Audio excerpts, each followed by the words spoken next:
नमस्कार।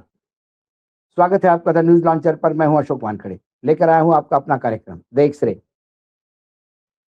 अमेरिका का घातक लड़ाऊ विमान ईरान के मिसाइल ने मार गिराया। अब इजराइल के सैनिक टारगेट पर। क्या ट्रंप युद्ध छोड़ के भाग रहे हैं?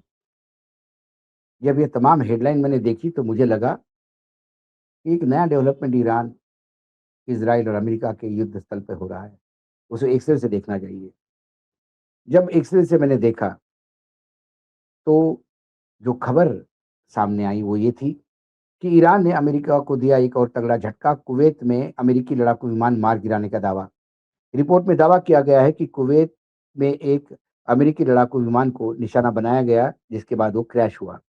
ईरान ब्रॉडकास्टिंग की ओर से एक रिपोर्ट आई जिसमें दावा किया गया कि कुवैत में एक अमेरिकी लड़ाकू विमान को निशाना बनाया गया है, जिसके बाद वो क्रैश हो गया।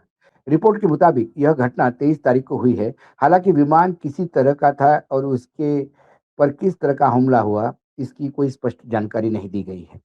जिन टेन के अनुसार यह घटना की स्वतंत्र रूप से पुष्टि नहीं हो सकी और हालात को लेकर अभी भी स्थिति साफ नहीं है। अमेरिकी सेना की ओर से इस दावे पर फिलहाल कोई आधिकारिक बयान नहीं आया। कुवैत ने अमेरिकी लड़ाकू विमान के गिराने के दावे से कुछ दिन पहले ही ईरान ने अमेरिका के F-35, जिसको लॉर्ड ऑफ द सी कहते थे, लड़ाकू विमान को निशाना बनाने का दावा किया था। बताया गया था कि तेहरान में ऑपरेशन के दौरान विमान को नुकसान पहुंचा था। हालांकि कुवैत में गिरा विमान कौन सा था, इसकी पुष्टि अभी तक नहीं हो पाई है। नहीं अमेरिका की तरफ से कोई इसका बयान भी आया है। वहीं ईरान ने कुवैत में किसी विमान को गिराने का दावा नहीं किया, जिससे स्थिति अब तक साफ नहीं। ईरान ने कहा था कि 19 मार्च को उन्होंने अमेरिकी F-35 विमान को मार गिराया या उसे गंभीर नुकसान पहुंचाया। हालांकि यूएस सेंट्रल कमांड ने इस दावे को खारिज करते हुए कहा, विमान सुरक्षित लैंड कर गया है, पायलट की हालत स्थिर है, लेकिन घटना को लेकर ज्यादा जानकारी साझी नहीं की। रिपोर्ट के मुताबिक F-35 को ऊंचाई को देखते हुए माना जा रहा था कि इस पर सरफेस टू एयर मिसाइल हमला हो गया था। Air and space force magazine के अनुसार पायलट को कुछ चोटें आई थी, लेकिन वो गंभीर नहीं थी। इसकी उसके लिए हालत स्थिर बताई गई है। यह पूरी घटना अमेरिका के ऑपरेशन एपिक फ्यूरी के दौरान बताई जा रही है, जिसमें F-35 स्टिल्थ फाइटर ईरान के ऊपर मिशन पर था। IRGC ने दावा किया कि उन्होंने विमान को गंभीर नुकसान पहुंचाया है। इसके समर्थन में थर्मल इमेजिंग वीडियो भी जारी किया था, जबकि अमेरिका पक्ष ने इसको इमरजेंसी लैंडिंग बताई। इस पूरे घटनाक्रम में हमने एक बात हमेशा देखी है कि ईरान की तरफ से जो दावे होते हैं वो कहीं न कहीं उसमें कुछ तो सच्चाई होती है, क्योंकि बाकी जो अ, दावे किए जाते हैं अमेरिका द्वारा, वो हमेशा हमने देखा या इज़राइल में तो सेंसरशिप है। लेकिन ईरान अपना नुकसान हुआ तो भी बताता है, दूसरे का नुकसान किया, शत्रु का नुकसान किया तो भी बताता है। इसलिए उनके ऊपर थोड़ी-सी विश्वास रखा जा सकता है। एक प्रेस टीवी का एक सोशल मीडिया पे एक्स प्लेटफ़ॉर्म पे एक ट्वीट आया है, जिसमें footage reportedly showing American F-15 fighter jet shot down in Kuwait, और उन्होंने एक वीडियो नत्थी किया है, वो आप देख सकते हैं।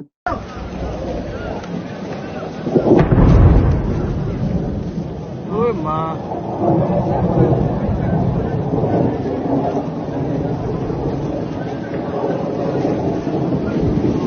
सुरेश ना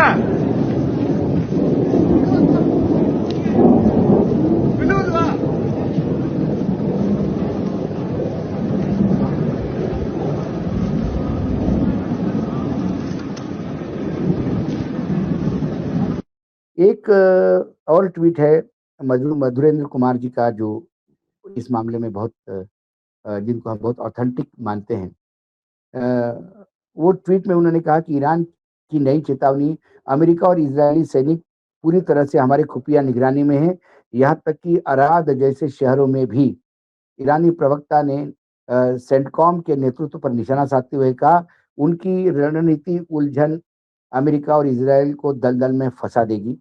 और ये जो उन्होंने जो वार्निंग दी है, उसका वीडियो भी सामने आया।